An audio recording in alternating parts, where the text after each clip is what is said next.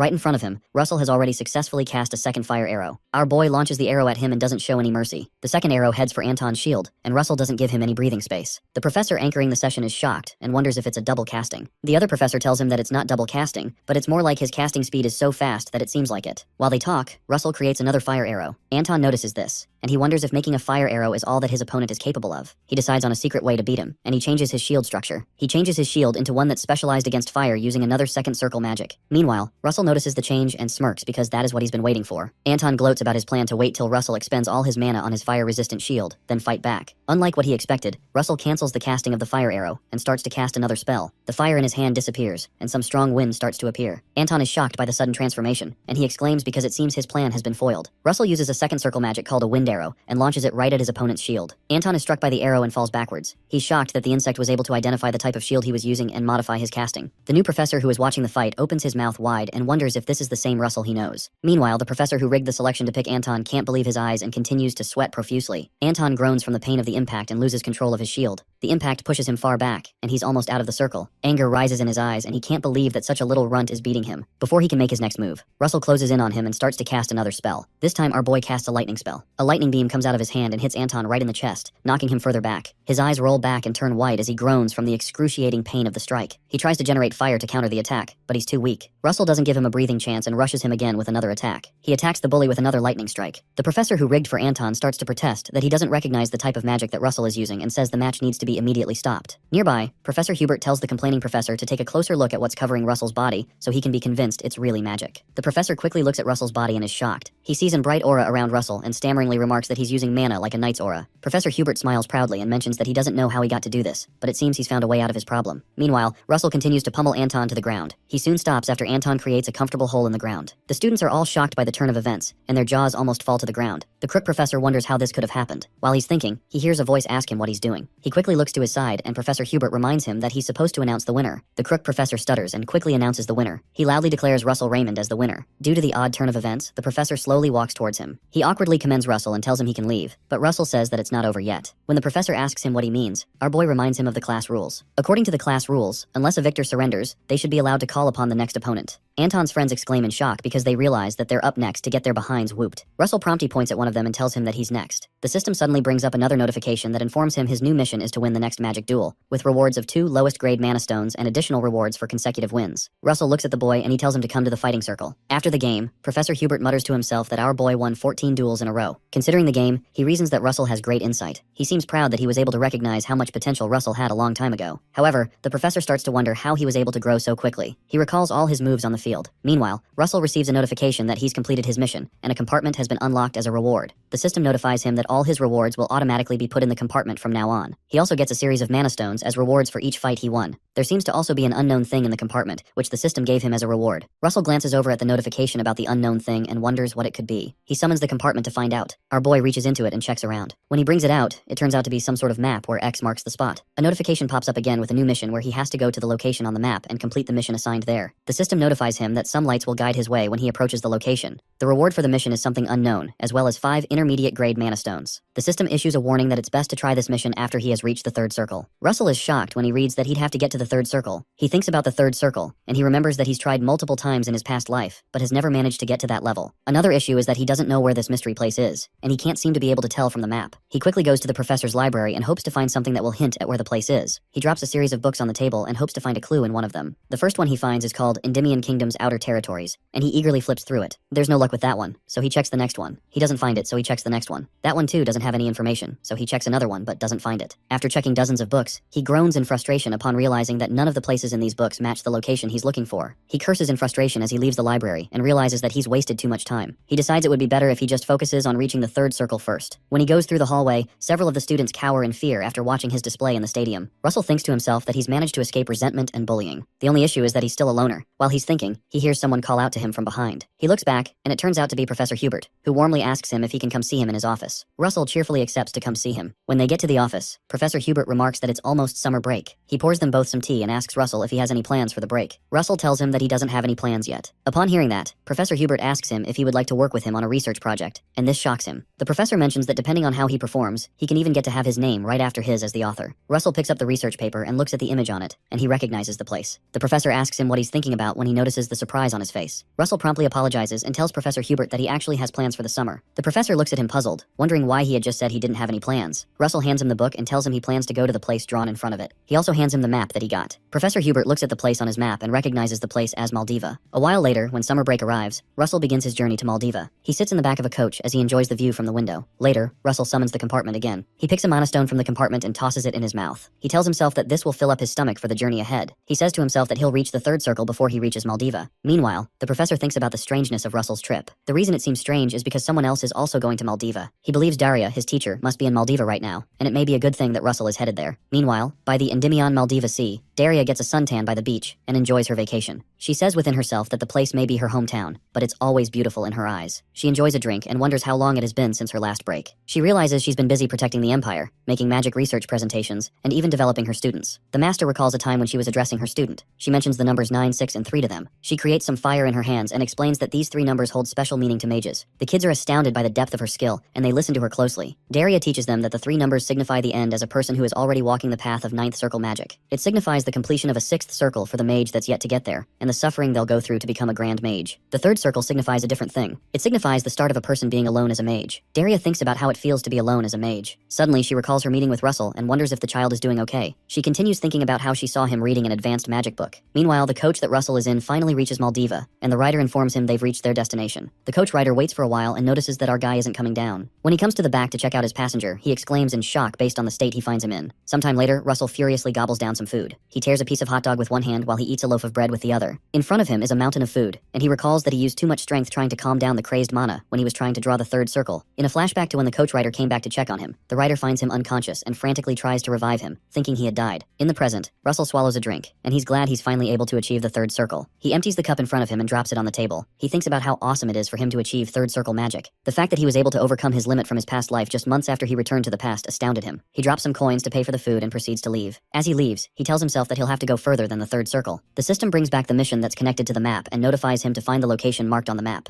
The screen notifies him that light will guide him once he takes the bold step to go near the area marked X. Russell checks the map again, and he realizes that he has to find the place on the map, but he doesn't know the landscape. While he's still thinking about how he can get directions, he overhears a tour guide inform some men that he'll take them on the best tour around Pompeo volcano. The tour guide screams loudly and explains that he's offering a special discount just for today. Shortly after, Russell joins the tour and follows the guide as he leads them to a rocky path. The tour guide tells them that Pompeii was originally a regular mountain that somehow turned into a volcano. The mountain suddenly turned into a volcano because a special creature started living in it. Their guide instantly mentions that there's only one creature with that description in the entire world. The creature is none other than the Red Dragon. Russell decides it may be a good idea if he starts to move alone from that point. Our boy crouches behind the other tourists and proceeds to leap off the cliff they're standing on. While the guide is still telling the other guys about the location, Russell jumps off the cliff. Our boy jumps on the nearby river and begins to walk on water. He says within himself that there may be a connection between this place and the reason he was sent back in time, his growth, his missions, and the rewards he's been receiving. As he follows the map up to a waterfall, he reasons that it could be that all that was to lead him to something. Our boy believes that everything he's gone through recently may have something to do with the dragon that once lived here. While he looks at the map, portions of light come out of it and float in front of him. The light mixes up and turns into something circular that looks like an eye. Suddenly, the streak of light moves away from the map and starts to head somewhere. He suddenly recalls that this must be the light that he was told would guide him. The light moves over the river and makes its way through the waterfall. Russell smiles slyly and realizes that his mission is behind the waterfall. He quickly casts a wind spell. He shoots a wind arrow through the waterfall to give him a clear passage to go through. After that, our boy leaps right through the hole to avoid getting himself wet. Once he gets inside, he lands on a rock and finds out there is a lava cave right behind the waterfall. He remembers that the system warned him to wait till he achieved the third circle to come here, but he notices that he can't see any monsters or beasts here and wonders why the warning was issued. Our boy continues to make his way through the cave, cautious of every step. He runs into some pillars, which points to the fact that someone or some people had lived there a while back. He places his hands on one of the pillars, and he wonders how long it's been built. While he's checking it out, something catches his attention from the corner of his eye. He finally finds the light he was following stop in front of a strange door. Russell walks towards the door to investigate what's behind it. When he nears the door, his sense suddenly begins to tingle, and he feels as if something is wrong. He stops walking and wonders if he's suddenly forgotten the things he learned from his life as a mercenary. The thing is, in a situation where there are no monsters, beasts, or any sounds, there can only be one explanation. It means you've entered the territory of a strong predator. Suddenly, a huge lizard surfaces in front of Russell and looks down at him. Russell leaps backwards to avoid getting his head bitten off. When he's a few meters away from the creature, he looks at it again and realizes it's the Komodo lizard monster. He remembers from his days as a mercenary that it's a monster that can only be defeated with at least 2 teams of mercenaries. Our boy watches the monster advance towards him and decides that the only thing he can do now is to run, because there's no way he can kill it. He decides to slow it down by casting some lightning magic. Russell chooses the second circle magic called lightning arrow and starts to generate one. The Komodo lizard roars at him again as it gets close. Our boy doesn't give in to fear and aims the arrow at its face. He launches the arrow right at it, hoping he can land an attack and slow it down so he can get a chance to run away. The impact is so strong that it electrocutes the Komodo lizard and immobilizes it for a while. Russell is glad he's been able to stall with that move, so he decides to make a run for it. He heads straight to the stone gate where he had seen the light stop to get to the next part of this mission. As he gets inches away from the door, the 2 statues in front of the door block his passage with their staff and declare that he must prove he is worthy to enter with his mana. Russell is shocked by this and realizes they won't let him get off easy. The Komodo lizard soon reaches where he is, and it appears that it easily shook off the effects of the lightning strike. Russell looks behind him and notices he can't go this way or the the other. He thinks on his feet and decides to do something erratic since his way is blocked. Turning around in rage, he tells himself he'll have to make his own path. He reaches out his hand and generates some fire that he directs toward the Komodo lizard. Suddenly, the stone on the door scans the mana that Russell is emitting. The monster notices the response the stone has to Russell's mana and watches in shock. Instead of advancing, the Komodo lizard suddenly stops. Russell is just as surprised, and he wonders why the lizard has suddenly stopped in its tracks. The Komodo lizard monster bears itself up and almost stands upright, and Russell just watches in utter confusion. Suddenly, the guards blocking the gate retract their spears and stop blocking his way into the gate. The mysterious voice that spoke earlier tells him that he has proven himself. This means he can now enter. The crimson stone on the gate starts to shine brightly. The light becomes much brighter until it envelops the entire cave that Russell is standing in. Shortly after, our boy wakes up with a terrible headache in a totally different place. He quickly scans his environment and notices that things have changed. He touches the ground and notices it's made of ice, and he wonders how he's standing on ice when he was just standing in a cave just moments ago. It's unclear where he is, as all he can see is an ice cave and some ice statues as he looks around. He remembers that he was just in a cave a few moments ago and wonders if he was taken here through teleportation magic. While he's thinking, he notices another odd thing right behind him. Right up a nearby stair that's also made of ice is some mysterious magical horn that's held down by a series of chains. While he's thinking, a screen pops up again. The screen notifies him that he has a second mission, which is to defeat all the ice golems in the area and clear out the Trial of Fire. Some noise from behind him causes him to quickly turn back to investigate. He realizes the ice statues he saw were actually golems, and they've now come to life. He looks around him and realizes that he's surrounded by about several hefty ice golems, and wonders if they're really expecting him to defeat all these golems on his own. There's no time to waste, so he decides to get right to it, and starts to generate some fire magic in his palms. He curses and mentions that this mission is way too harsh, but it seems like there's nothing he can do. He generates another firebolt and fires at a nearby golem like a madman. The firebolt courses through the ice cave and heads right for the monster. The bolt hits the golem right in the chest, and it looks like it should do some pretty good damage since fire trumps ice. Russell recalls that in order to kill a golem, one has to crush the core inside of it. The golem he fired at looks completely unscathed. If it could talk, it seems like it's asking him if that's all he's got. The firebolt only managed to leave a crack on its chest. This looks like game over for Russell, and it seems he's going to be golem food. Russell winces when he sees this, and he wonders how cold the ice that it's made of is. He decides to try another approach if fire doesn't work, so he starts to create some wind magic in his palms. There seems to be an issue because the wind doesn't respond to him. Our boy notices this, and he's shocked. He wonders why his wind magic is suddenly not working. While he's still playing around, the golem rushes towards him and attempts to smash his brains into the ground. Russell responds quickly and decides to use some lightning instead. The lightning doesn't come up either, and Russell realizes he's cooked. The golem smashes into the spot he's standing. Luckily, Russell is able to move backwards before the hit lands. He drifts backward and stops when he reaches an ice wall. He thinks about the notification that came in earlier, trying to get some information as to why his magic isn't working all of a sudden. He remembers that the system mentioned something about clearing a trial of fire. Another golem comes to swat him like a bug, hoping to crush him into the wall, but our boy quickly moves backwards again. He suddenly realizes that he's not going to be able to use any magic here other than fire. Trying to avoid the monster, he trips over an ice rock. He gets pushed towards the wall, and he ends up on a dead end. All the golems trap him in that dead end, and it looks like it's about to hit the fan. Russell groans from the terrible impact of hitting the wall. His head starts to bleed, and it looks like he also hit his head against the wall. With a deadly look in his eyes, our boy creates another firebolt and walks towards the golems. He finally stands up to the challenge. The golems stare at him in awe as his entire body is encircled with fire and mana. Russell fires 3 firebolts at the same time. The ice golem looks shocked by the sudden change in tactics, but it can't move out of the way because the arrows are pretty fast. The impact of all 3 bolts is quite explosive. The golem's core is exposed by the explosive bolts. Russell proceeds to take it down. He fires another bolt at its core and smashes the golem to pieces. Russell does the same to another golem standing nearby, and the method works. He starts to pant, and he realizes he's only been able to take down 2 of them so far. At this rate, he'll probably run out of mana before he can take them all out. Our boy grimaces, and he decides to try something else. One of the golems tries to punch him into the ground, but our boy quickly runs back to re-strategize. He considers that to shatter their solid ice sheet at once, he needs to use something similar to how knights shatter iron shields with one strike. To do this, he has to focus all his power at a single point. In the end, he believes he needs to pack in more mass into each volume of his attacks. This isn't going to be a simple spell, so he decides to get further away to get time to cast such a complicated spell. When he creates some space between himself and the golems, he begins the spell. He starts by creating a fire arrow. He applies the formula for amplification on the arrow to make it larger and carry more weight. To make the bolts replicate, he adds the replication formula. It all works well, and several fire arrows emerge. Finally, there's something else he needs to do to make the attack really dense. He has to merge all the arrows into one, so one arrow carries the power of several at once. He has managed to replicate 5 fire arrows, and all that's left is for him to merge them together. Russell begins to apply the magical formula for compression. He merges all between his palms and starts to make them into one. Suddenly, one of the ice golems appears in front of him. The golem rushes at him with a full punch, and it looks like it's Russell that'll get merged to the ice-cold floor. He starts to scream and begs the arrow to quickly merge so he doesn't get killed. In the nick of time, he releases the merged arrow, and a great explosion occurs. The explosion is so grand that it stops the golems in their tracks. One of them gets a full-blown hole in his chest from the explosion where his core used to be. Russell moves away and lets the ice golem crash to the ground. He walks majestically with his newly crafted weapon, which he calls the blaze lance. Once again, his eyes transform into those of a dragon. The system gives him a notification that his understanding of fire elements has transcended beyond limits. Russell agrees with the notification and says he can feel it. He reasons that the power he's feeling is close to something from the 5th circle. He holds onto the spear and notices just maintaining the spear is a huge energy drain. To avoid wasting energy, he makes the first move. The golems rush towards him to let him know that they're not intimidated by his flashy new weapon. He launches his attack right from where he's standing and burns through the core of 3 of the golems and goes to the next and to the next. Russell counts that there's just 4 of them left, so he quickly proceeds to finish what he started. He breaks the core of one of them easily. He slices through the second one with his weapon, destroying the core also. Now there's just 2 of them left. While he's counting, one of the golems launches an overhead attack and attempts to hit him, but he easily moves out of the way. He jumps at the monster to take it down. He slices it in half for its insolence. After that one goes down, our boy starts to pant because he's running out of mana, but he can't rest till they're all down. The last golem decides to go long range, and it throws huge ice rocks at him. Luckily, Russell blocks the rocks, but some of them hit him, and he realizes he would instantly have been killed if he hadn't blocked it with his spear. At this point, he's left with 1 breath of mana, and his spear starts to dematerialize. Russell gets back up and maintains the spear. He tells himself that there's one last thing he can do if that's the case. He decides to throw the spear at the monster. This is the last blow, so it's critical. It'd be terrible if he missed. Russell finally throws the arrow when the monster gets close enough and hopes it reaches it. Finally, the arrow breaks through its ice shield and gets to its core. Russell just stands there after his throw and watches the arrow pierce through the monster. Our boy keeps watching, and he looks through the large gape in the monster's chest. When he realizes that he's taken them all out, he collapses to the ground. The system suddenly shows up again and notifies him that he has completed the mission and will receive the reward of 2 low-grade mana stones and 3 lowest-grade mana stones. He will also receive the unknown object. The unknown object is something called the Forgotten King's Horn. It turns out that the mysterious-looking object that Russell saw in chains is the Forgotten King's Horn. The horn becomes enveloped with fire. The screen pops up again and shows that this is the Forgotten King's Horn, and it has fire essence. The horn starts to release a great deal of light that fills up the entire ice cave. The light fills up the cave, but Russell isn't aware of it because he's passed out from exhaustion. The system displays that he'll need to enter the thoughts of the Forgotten King in order to receive his reward. Shortly after, Russell wakes up in an odd place. In this dimension, he's tied up by some chains, and he tries to recognize the place. The screen pops up in front of him and tells him he's obtained the unknown object called the Forgotten King's Horn with fire essence. It also shows him that he has to enter the thought of the Forgotten King in order to receive his reward. When he looks around at his chains, he wonders what sort of reward this is because he feels like he's being tortured. Suddenly, the voice of the Forgotten King comes up.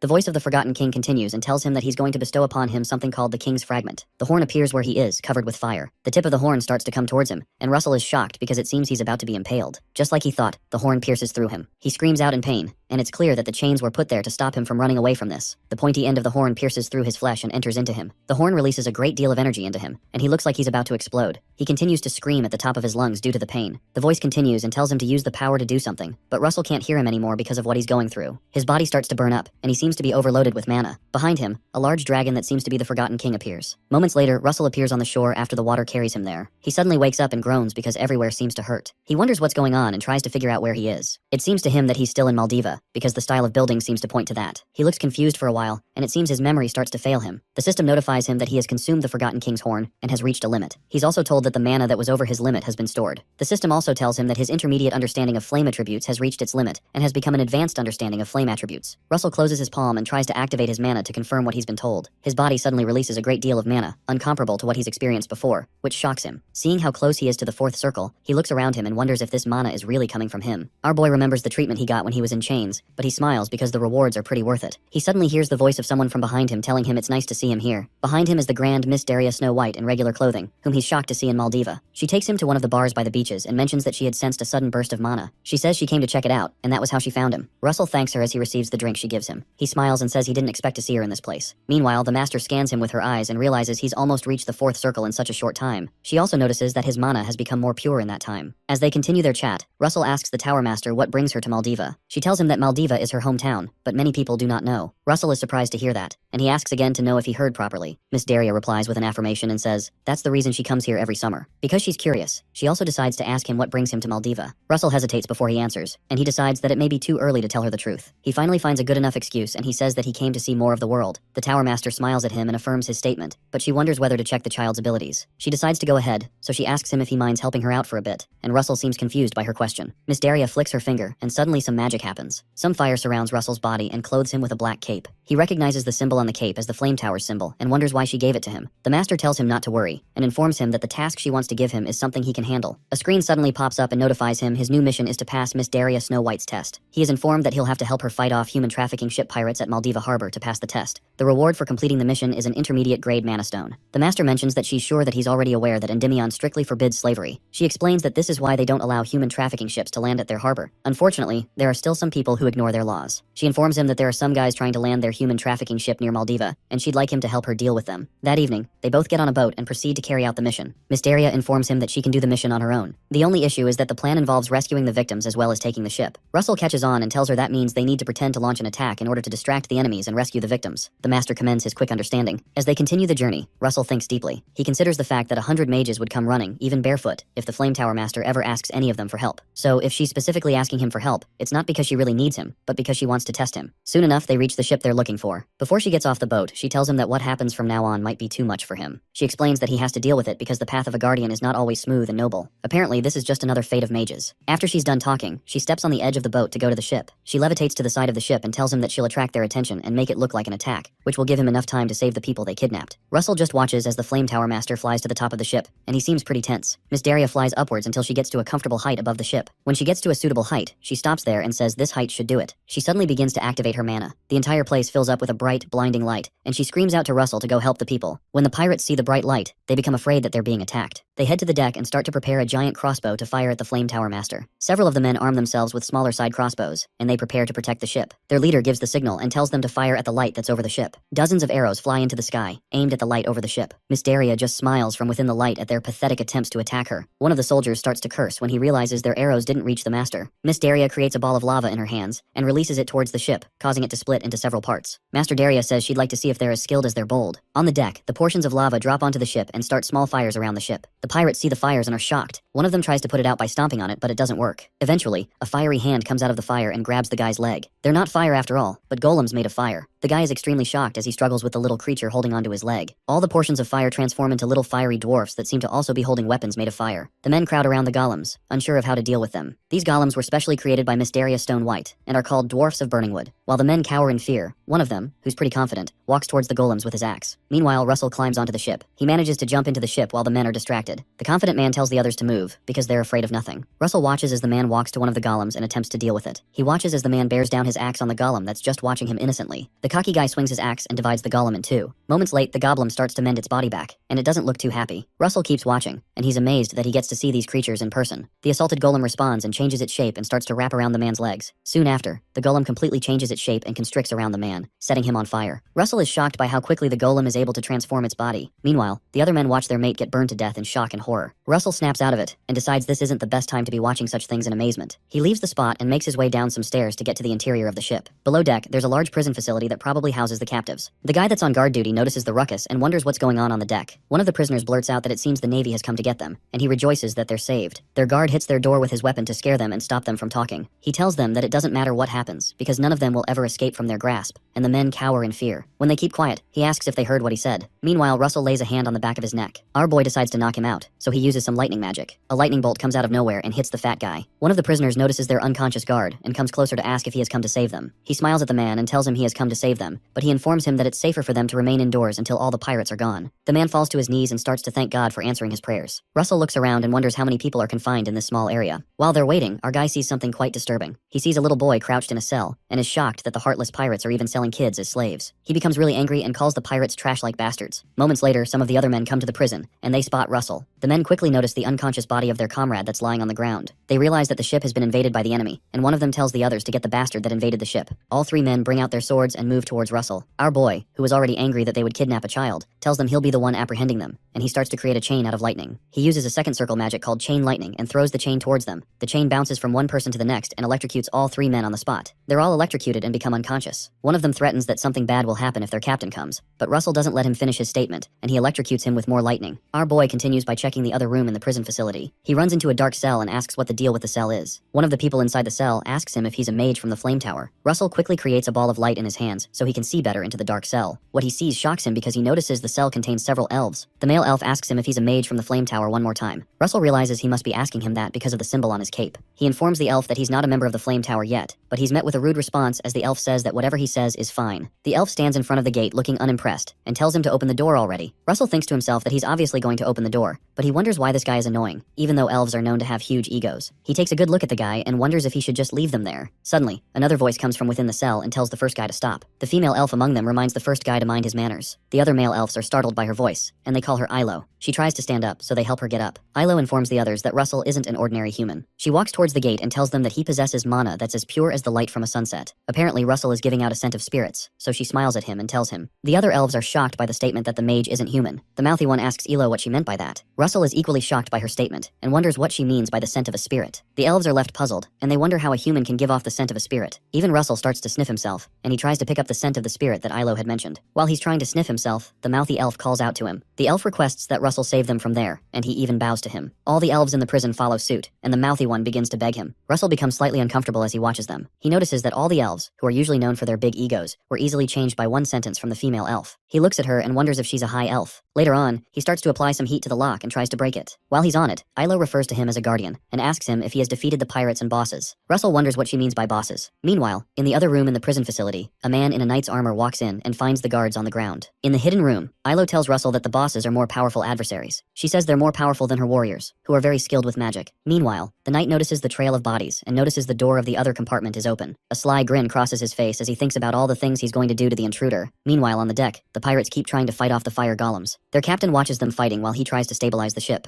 The captain finally stabilizes the boat and proceeds to bring out his sword. Suddenly, he rushes to the lower deck and decides to join in on the fun. He quickly cuts the heads off the fire golems, and it doesn't look like they can recover from this one. When they're gone, he asks the men if they were all struggling because of such a light attack. Meanwhile, the captain has a glow about him, which signifies that he's a knight. The men begin to rejoice when the captain joins them, and they loudly tell Daria that she's done for. Miss Daria watches them in amusement, surprised that they were able to take care of her fire creatures. She decides to come down from the height and join them on the ship to investigate what's really going on. Seconds later, the master lands on the ship's deck. All eyes turn towards her, as the pirates are shocked to see her come to them. The captain smirks when he sees her and comments that she has the guts to close the distance between them. Daria cheerfully looks at him and says that it looks like he's the captain. The captain proudly affirms his position as the captain and tells her that he's called Don Click. Daria scans his body and his sword and notices that he's using something called an aura. The only explanation for that is that he must have been a knight before, so she asks him what he's doing here in a pirate ship. Don laughs for a while, and he asks her if the honor of a knight feeds you meals and pays the taxes. He laughs profusely, and confesses that the Click brothers are earning so much more from the slave trade. When Don gets tired of the chit-chat, he wields up his sword and proceeds to tear the mage a new one. He covers the distance between them in the blink of an eye and tries to cut her. Unfortunately, he's unable to land his attack before the Flame Tower Master flies backwards and dodges his attack. Meanwhile, below deck, a large cut appears on the wall of the inner prison compartment. While Ilo tries to explain to him that the bosses are dangerous, he quickly turns back to check out what had hit the wooden walls. The cut turns into a loud explosion that causes the wall to cave in. Russell moves backward from the smoke, but he tries to see what's behind it. He quickly blocks himself with a shield to avoid being hit. The second Click brother jokingly points out that Russell was able to block his attack. The knight proceeds to get his sword and comes close to him.